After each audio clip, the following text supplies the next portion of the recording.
Okay, the recording has started. And the meeting is in progress now. You can call it to order and then I'll take care of that and the roll call. Thank you. The Conservation Commission monthly meeting is now called to order. And you want to do the thing Yeah. first? Okay, So before you start, Maureen, let me just remind everybody that if you're not speaking, keep your computer on mute to cut down on the feedback. Okay, thank you. The Conservation Commission meeting of Tuesday, March 9th, 2021, which was posted and is being held remotely by video conference call and telephone conference as posted on the regular meeting agenda through the WebEx app and technology. Now I'll call the roll. Michael DiLorenzo. Present. Tom Heisler. Present. Guy Hoffman. Present. Carl Lewis. Carl, not seeing Carl. And his name is not listed. Joseph Mazza. Present. Caroline Goldberger. Present. Robert Ramsey. Rob Ramsey. Does not appear to be present, not on the list. Mary Kathleen LaRose, alternate. Present. Karen Pagliaro, alternate. And Karen is also not listed. All right, we're all set. I'm going to mute now because a lot of feedback I know does come from this. Okay, thank you. Thanks, Maureen. So looks like it's going to be a quick evening. So first order of business would be to review the meeting minutes from our last meeting in February, which wasn't all that long ago, believe it or not, but everybody can take a look at that, and then we have motions for that too. Hey, Michael, it's Guy. Yes. It's Guy. I'll have some comments or corrections, I think, on the minutes, just to let you know. I do as well. Something I Okay. didn't catch. So Bless you. So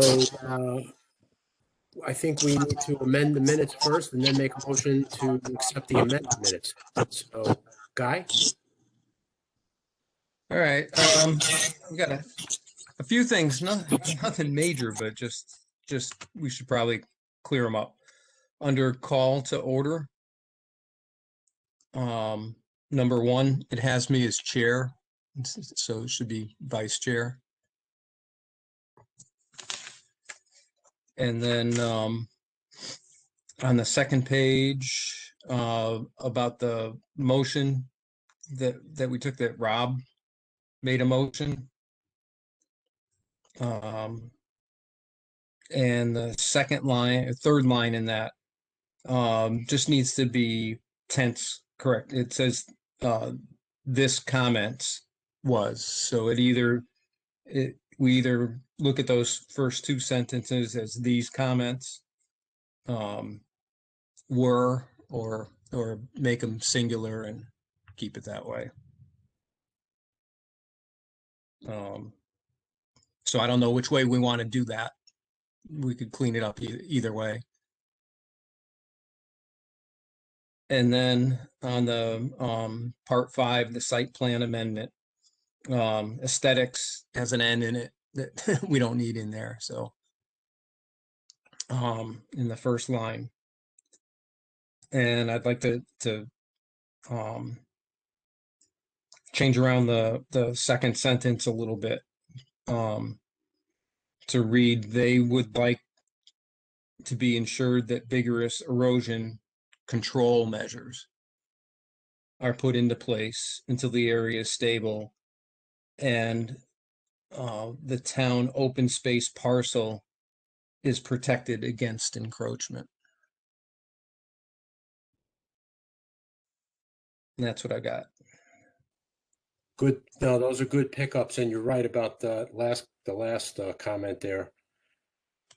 As far as the one that Rob Ramsey made with these comments, these comments Comments were seconded. yeah, we could clean it up that way. That's what I would do. Good.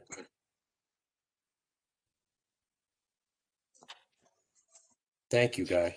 Marlo, you okay with those?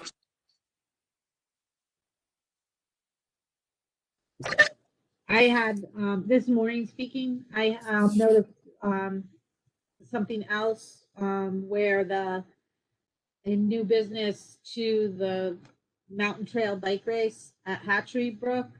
The statement, there will be about 75% participants. I was preparing the town council item. It'll be on the agenda for next week for town council.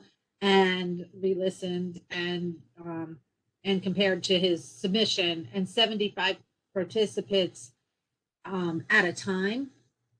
For a total, his presentation indicated there would be a total of 200 or to 250 participants throughout the day. So I wanted to be able to clarify that for the town council, not to be concerned that you guys heard 75 when they had said it. And I did listen and look back through the submitted materials. And the line before that, it will say take place on Sunday, June 6, 2021, as opposed to 2020. And oddly enough, I carried that same mistake in another sentence into the town council item. That one I corrected it for a different sentence. I put 2020. We're not there yet. Can you just email me those? Mine? Yeah. Yeah, and guys, And I'll can have you to- email me those? Yeah. Okay, thank you. Thank you, Maureen, for that. That's a pretty important number change there, I guess, especially for the council to consider. Thank you. I wanted to ask you about that anyway, but we can do that afterwards. So, Maureen, wait, so we need a motion to accept the minutes as amended by the various parties. So the first one would be new business on the first page. The clarification would be 75 participants at a time with a total of 200 to 250 total throughout or we should say approximately 200 to 250 total racers throughout the day. Then on page 2, under proposed text zoning amendment, item 4, Commissioner Ramsey made a motion, and the last sentence should read, "These comments were seconded by Commissioner Lewis and passed unanimously." And then the last number 5, item 5, site plan amendment, Estates of Berlin, should read, starting with the second sentence. Starting with the first sentence, we're not going to anesthetize, so we'll take away the N. The commission would like to protect the aesthetics of the open space land. Sentence 2, they would like to ensure that vigorous erosion control measures are put into place until the area is stable, and that the town-owned open space land is protected against encroachment. Actually, would we like to say protected against encroachment? This is inferring during construction, but we want to protect against encroachment thereafter too, right? Or is that getting picky there? I don't know. Okay, But it's that's probably gets the point across, I think. I, probably a few. this is Maureen speaking. I think I generalized more with made it broad in the comments I made to the Planning and Zoning Commission. I'm searching for them now to see if I can pull them up. The public hearing is still open, or not, it's not a public hearing, I'm sorry, it's only a site plan amendment, but the item is still open, being considered by the Planning and Zoning Commission. They had a couple of questions for the applicant, so they'll be finishing that up next week. So I can make sure that if there's any concern, it's clear to the commission that you want protection or protecting against encroachment at any time, not, although it is a public space, but so they have a fence along there regardless, but it's more about the erosion going down into the town-owned land. Okay, good. Thank you, Maureen. So, So I can make a motion to accept the minutes as amended.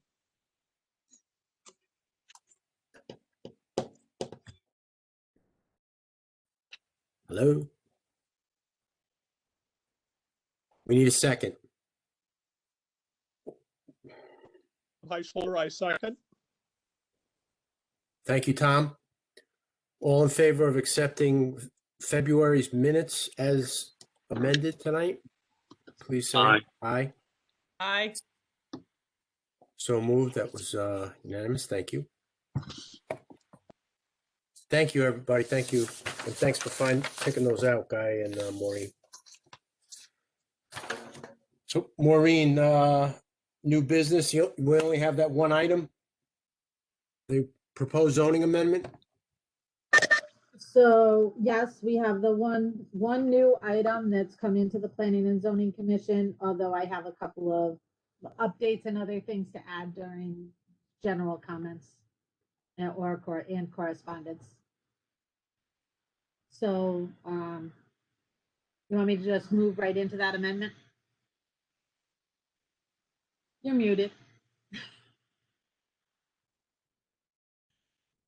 Okay, so Yes. this is the proposed text amendment for planned residential infill developments. It's proposed by Attorney Tim Sullivan as the applicant, representing others.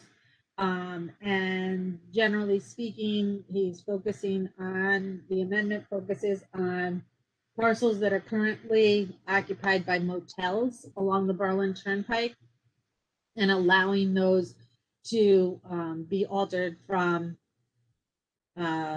transient housing in his presentation, or not his narrative that he submitted, from transient housing to allow permanent dwellings that would be full housekeeping dwellings, probably with garages, redevelopment of motel properties, and generally allowing up to 10 units per acre. Mini houses, low maintenance. I'm gonna try to share my screen. These were all, and you haven't gotten into the routine of it yet, the amendments and other meeting materials all posted on the website. So hopefully some of you were able to pull those up and realize that to read about them. I'm gonna try to share that screen.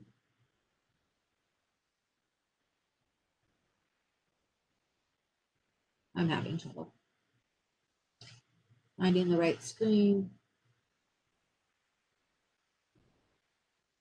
But I mean, I guess you guys can go on with your discussion of the item if you have questions or want to further discuss with me. Yeah, this is Guy Hoffman again. I was wondering whether isn't the zoning the same for properties along the turnpike? For the, by section or bigger ones, rather than each parcel having a different designation. I just don't know. I just don't know why the assumption should be if a motel is going to close, that it has to become or should be promoted as being for housing rather than for business. So what it is for the option, so it isn't to just allow that there. It would be to allow it as one of the development options for motel properties. Those would be the only ones eligible, are properties that are currently motel properties. I believe I'm understanding your concern though, and duly noted. For the commercial continuance of the property, as motels are a commercial property. Again. Right. I mean, it just seems like it's set up to really promote that transition into permanent housing on the turnpike, which is something that is, I don't know, that may be more interesting and profitable for some developers, but may not be in the best interest of the town. So I don't know why we would want something that kind of focuses that way of you know, having a motel change hands and then the standard would be that it goes to some kind of apartments or something instead of, you know, maybe even having a neighboring property take over and be able to do something, some bigger project on the turnpike.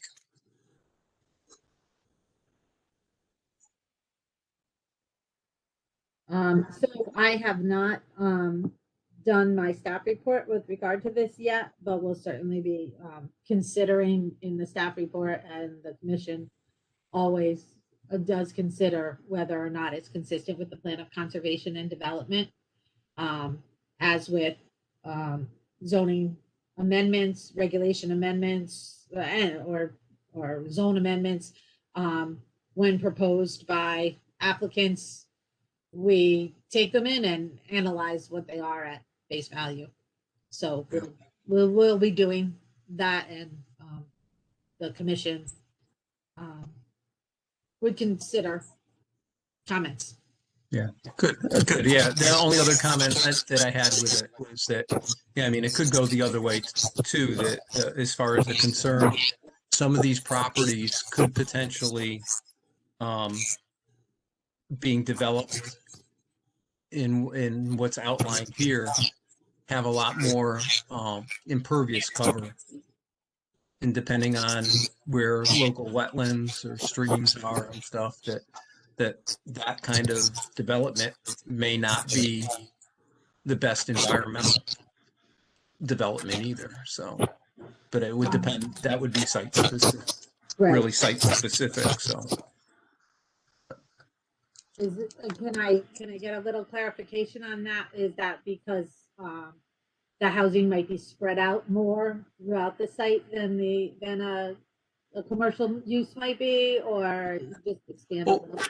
Yeah, it could be that they're small parcels. So depending on what's projected in there, it could turn into something that's got a lot more parking or in building footprint than certainly what's currently there, and then maybe more than what some other uses would be either. Okay.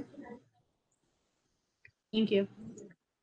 Can I just ask everyone, are you seeing the 2 pages on your screen that I pulled up? Yes. That's what you're seeing? Good. I just need to check what you're seeing, because I see different things. This is Michael DiLorenzo. So I concur with what Guy said. So maybe his second comment is more germane to the Conservation Commission. And the first part of his comment is probably more just questioning what's going on here. And I would concur with that too, because, well, for one thing, that's the potential loss of commercial property, which is goes against the grain, so to speak, of what everybody's striving for. And then what happens when the residential people move in and they're next to a commercial operation that all of a sudden is operating, and disturbing hours or something for them. And then the other thing is generally that I had with some of the ones we reviewed in the previous couple months. Where do we stop? Where does it stop? If you get a zone change here, what's to say the next commercial property owner says, I want a zone change because I want to get in on this too. Or I'm 1,500 feet away and my zone says I can't do it. Why can't I get in on it? So anyway, that's not really germane to our commission, but the second comment was, thank you, Guy and Maureen. Anybody else have anything on this particular issue?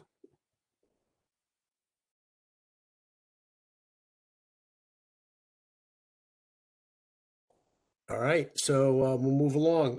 Maureen, Mary Kath, did you? You're muted. You're muted, Mary Catherine.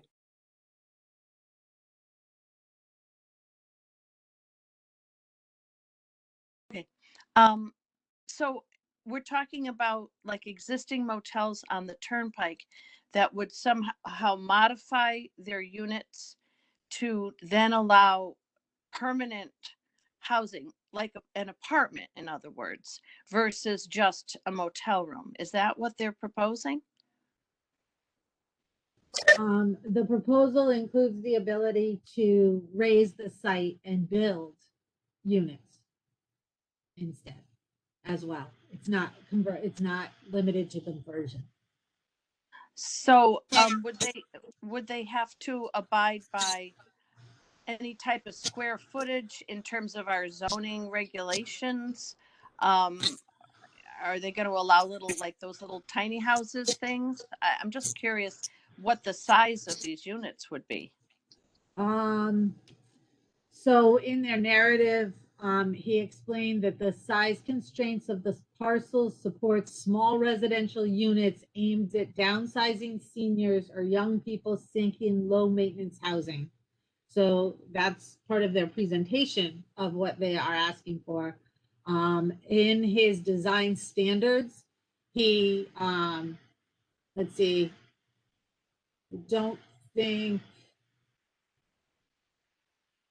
I don't know that I had a size. Like I said, I'm still working on my report on this. So no building shall extend within less than 40 feet of any street line or 15 feet of any other property line. Street line, blah, blah, blah. The provision for accessory structures, I just saw something about no building shall contain more than 6 dwelling units. It's meant to be another overlay zone or additional zone, I believe, that's on top of what is many of the motel properties are the BT1 zone. So except for areas within here where there would be exceptions, I believe it is an overlay. I didn't expect that question from you guys. So good question. Something I definitely look at. I'm just not, let's see.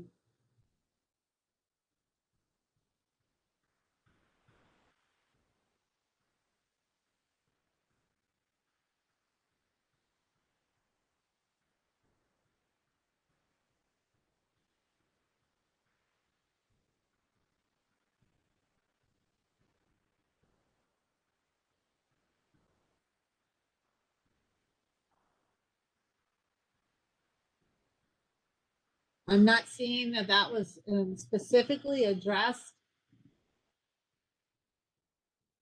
But I will read the intent out loud to you that he'll have put into the that he's proposed to be included in the regulation. The intent of this section is to provide an economic incentive for the redevelopment of existing motel properties which are considered inefficient and underperforming by contemporary land use standards. This section provides standards and procedures for the design and development of planned residential infill developments in an effort to expand the scope of land planning and development from the concept of individual lots and structures to the planning and development of small areas with groups of structures erected thereon as a coordinated entity, and to provide for a more efficient use of existing parcels and town resources, but is not intended to facilitate the conversion of non-residential uses. And to respond to an earlier comment, I think in that last sentence with the use of the zone being focused at existing motels is, I expect we'll hear some evidence that many of those motels are currently used as housing as opposed to transient motels where you have regular turnover. I suspect we're going to hear evidence that they're not being used in that way. They are being used as residential properties now. Sorry, my voice is fading fast. I'm not seeing the design, that he refers to the underlying zone in conversations with them. I believed that the floor area ratio and lot coverage was going to be consistent with the underlying zone, but I'm not immediately seeing that provision in here. So it'll be included in my staff comments with regard to how that will be applied so that it's clear.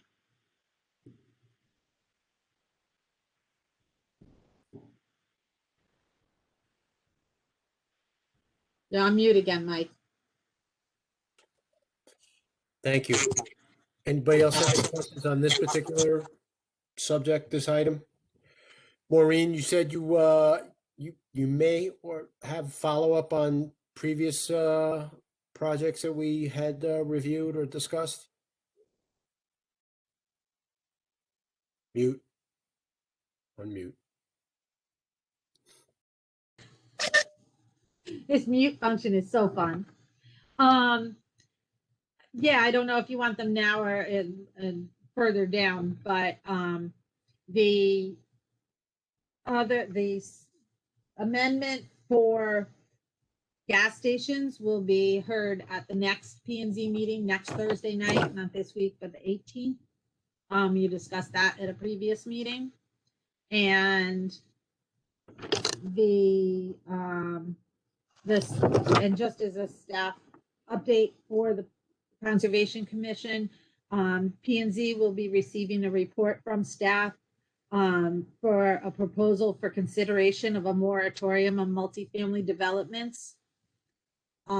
This is in part to study if the surge in the percent of the housing stock that we're seeing by the current current applications that are coming forward, largely as a result of that, the BTD amendment zone that was adopted in 2019, and to determine if it's consistent with the goals of the Plan of Conservation and Development.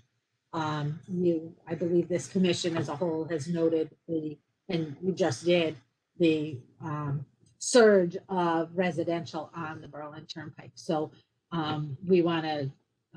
we're proposing as staff to take a pause so that we can study that and have a consultant look to see if we're meeting the goals of the POCD by that concentration and the way the housing is kind of being directed right now. So I wanted everybody to know that they should be getting the report to ask for the moratorium for a public hearing to be scheduled. They should get the report for the next meeting on the 18th and then be scheduled, hopefully, if they like what they see as far as the reasoning, schedule a public hearing on a moratorium in about a month down the road. So April 15th or the May 4th meeting. I think it's May 4th, the first Thursday of May. And then on the website, I also, let me share again here. There it is. I also have from the Connecticut Agriculture Experiment Station that they did an invasive species survey and found that there were none at the Chukowski Conservation Area. Hopefully I said that correctly. Chukowski, right? And just wanted to share that and point that out to everyone.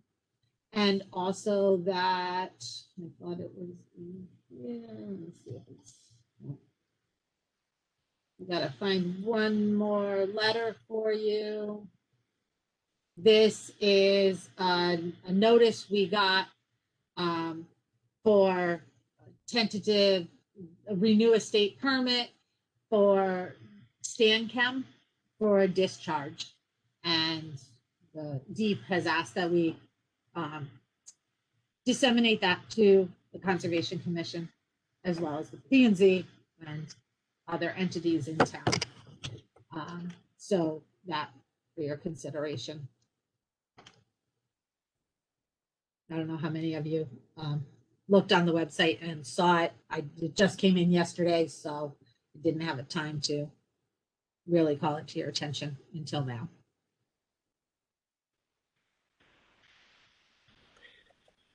I think this is, Guy, you probably go back on this longer than I do, but this is a regular occurrence.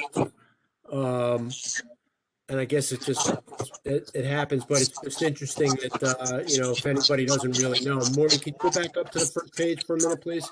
Yeah, I just kind of wanted to see what was on the second page. On the bottom with the discharge, if you look at the discharge, right under the applicant proposal, you can see right there. Maximum 400 gallons per day of wastewater, organic chemicals, plastic and synthetic fiber operations, and specialty coating manufacturing into the river. Guy, this is your bailiwick. But, anyway, just wanted to point that out in case anybody wasn't aware that this is a regular daily occurrence. Right. That any company that's got discharges either directly out to a stream or to their local sewage treatment plant have permits. Usually, you know, they're lengthy periods of time, 7 years, 10 years, something like that. And they come up for renewal. And usually there's a process to reassess that and people can comment on it and everything. This one's kind of strange for us and not really as much of a concern for the town of Berlin. Stancem's right there near the border anyway, number one, and they don't discharge into the stream. It goes to the Mattabesset district, which is not in Berlin. So the discharge actually goes out, you know, to the Connecticut River ultimately, you know, right there by the bridge in Middletown. So it doesn't, not saying that this is, you know, shouldn't be concerned or, you know, interested totally in it, but that it's not something that affects the water quality here in Berlin at all. And Guy, from your experience, the types of discharges are consistent with what they've done in the past? Yeah, I think so. You know, so Stancem's kind of interesting because I think at some point they didn't go into the sewage treatment plant, but that was quite a while ago. If I'm correct on that. And then they had worked on this for over a decade, of getting the fish ladder in at the dam there and stuff. So that area is with Stan Ken is quite a bit different than what it was probably, 25 years ago. But yeah, so this is a process that they go through it, and it's partly to, and it's good because it opens it up to the town, to other people and everything, that if this were a discharge that was going into the Mattabasset in the center of town or something, people would, and people were concerned, this is the opportunity to voice those concerns before the permit is renewed, because they don't typically, unless there's some big issue, a spill or something like that, they usually don't take this up during the standard time of the permit. And like I said, these are usually pretty lengthy. It's not an annual kind of thing. It's a longer period of time. So this is part of what happens statewide, with companies that have potentially toxic discharges. Thank you, Guy. Thank you for that, Yep. that lesson, essentially. Yeah. Yeah. And they I do, heard- and StamChem has been, Tom, No, go I'm ahead. Heisler. So is the discharge actually going into the river, or is it being treated at the Mattabasset plant? Yeah, it depends on, what it's getting treated at the plant. Sometimes I'm a little reluctant to say treated, because depending on what the particular discharge has. I'm not saying about this one, but sewage treatment plants don't take care of everything, organics and stuff. It'll help with certain metals, can get reduced with the sewage treatment plant process, and other things just pass through, relatively unaffected by the treatment plant. Yeah, Guy, it says in the what is it, the third paragraph, discharge to the sanitary sewer. So Yeah. the sanitary sewer, doesn't that go through some treatment facility external Yeah. to the plant? Yeah, it goes through the treatment plant right off of the Mattabasset district, right there off of Route 9 as you're heading into Middletown. But like I said, the treatment plant is really primarily for sewage, and that's what it's meant to take care of. So when you have other plastics or synthetic fibers or something like that, some of those may get caught up and are essentially either reduced or taken out as far as that process. But it's not a guarantee that that's going to happen as part of because that's not what the sewage treatment plant is meant to do. So the sending things to the sewage treatment plant doesn't always mean that it's getting some kind of mitigation or treatment.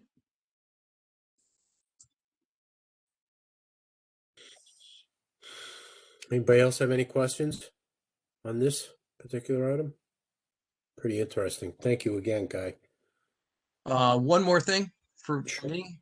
Yeah. On the other one, on the ag station, I'm assuming, I don't remember on the details about this, but I'm assuming that this is going to be a survey that's going to happen periodically. And I think it's if that's the case, I don't think it's anything that we have to deal with now, but it's something that I think is going to be great to have a sampling site on one of our open space parcels that is, so I would just say that if anything comes up in the future, we should probably encourage the continuing, to have the site continue on as long as they're willing to do it.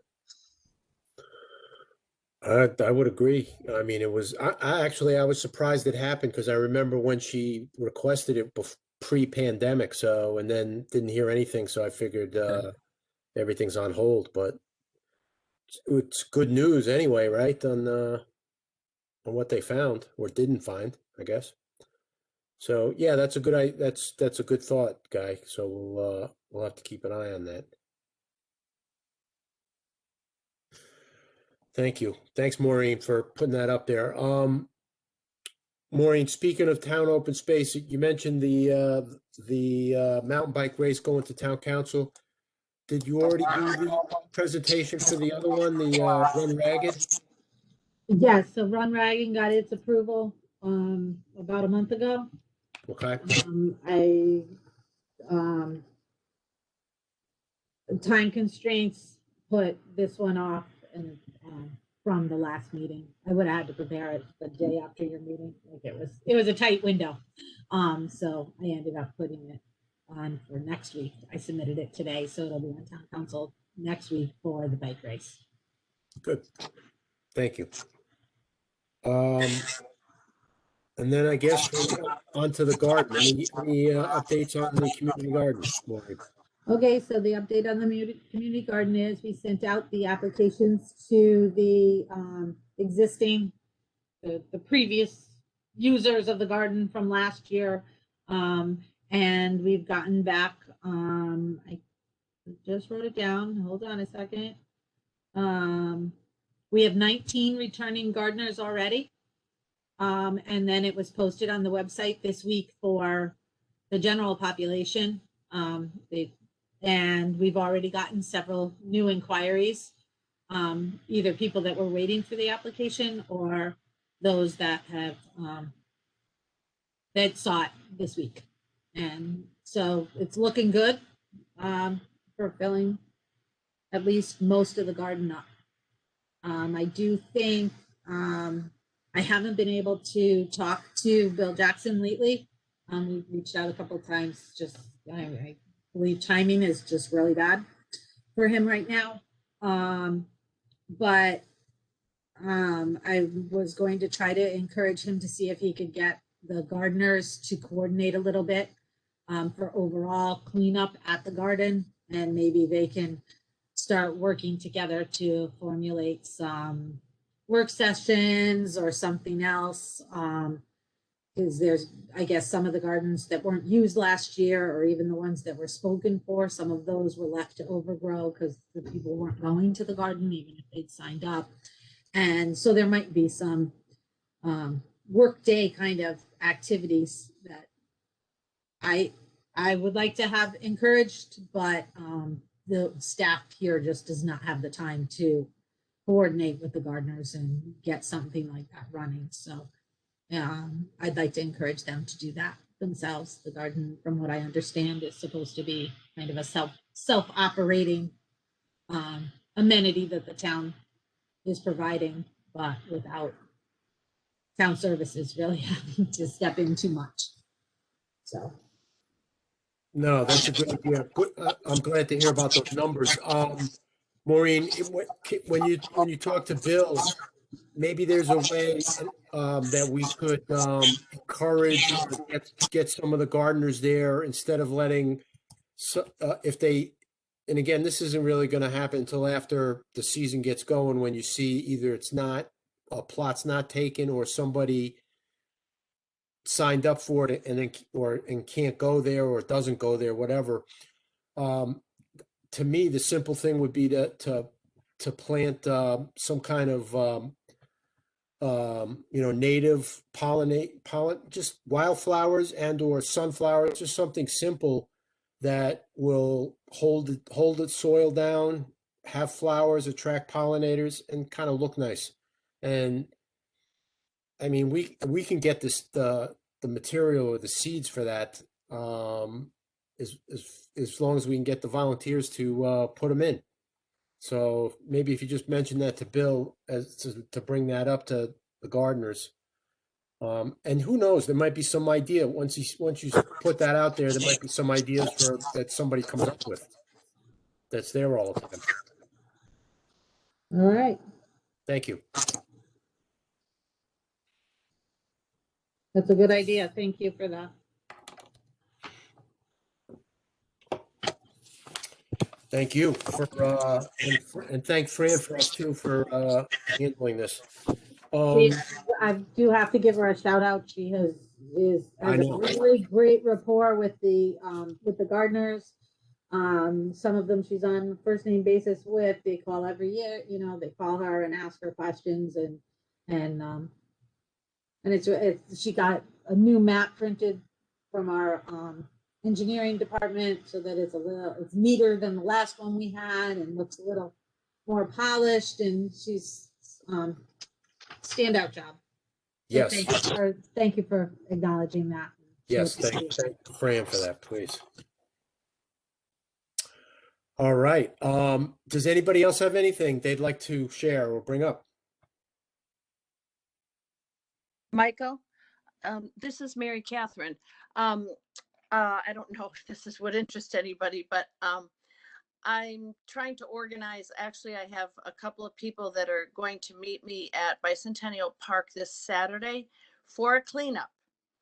Because over the winter time, the poop piles up on the snow and then the snow melts. So we're going to do a cleanup. And then I think,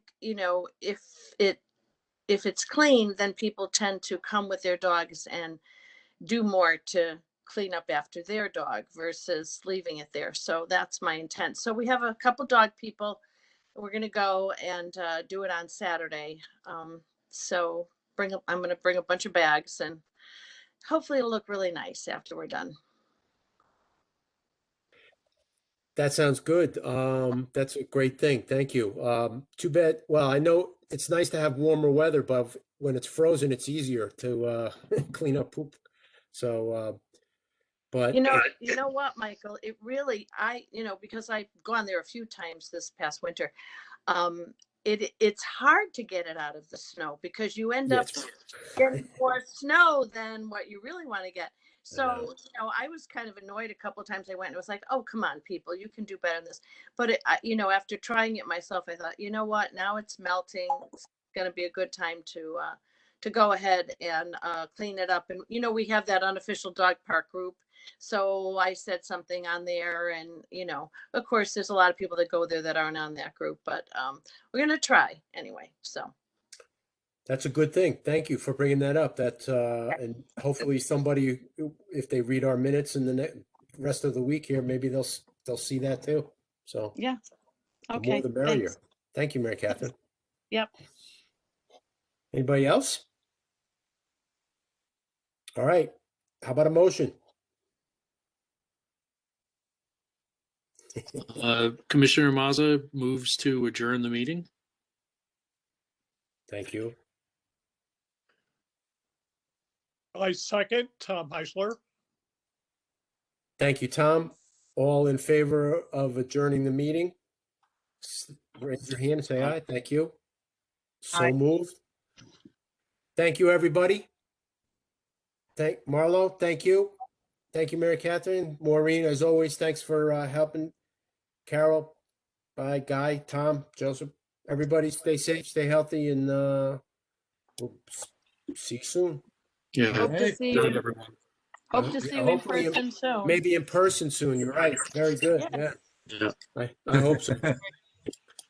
Aye. Yeah, Bye. We are hoping to return to possibly hybrid meetings Take care. by the middle of April. I don't know if your April meeting will make it, but okay. in person and probably still have to be available by remote for anyone who would want to access them remotely. But All right, good. Keep us posted. we probably can meet in person again.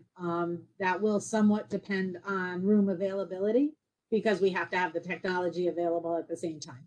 Oh, yeah. So we can't meet in our office rooms. We have to meet in one of the places that has the technology. So, but we're working on that happening for multiple commissions. Okay. Yeah, okay. Yeah, because that sounds a little early, but to be doing that. But So in a couple of the meeting rooms, we have the technology and the ability And- for the commission members to sit far enough apart. In, for instance, the town council chambers, there's plexi between where each commission member or council member would sit. So that it can be done. However, most nights there's multiple meetings on the same night. So every commission can't be in the same room at the same time. So we have that kind of constraint going. So Yeah. it may mean a little longer for commissions such as this one. But we try to find at least the biggest spaces possible. All right, we're getting closer. Yep. Yep. All right. Good night, everybody. Thank you. Thanks. Good night.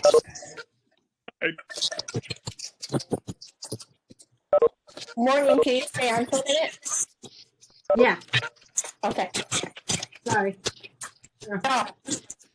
I lost you a little bit when I said that. Okay, let me mute because I Okay, so under new business.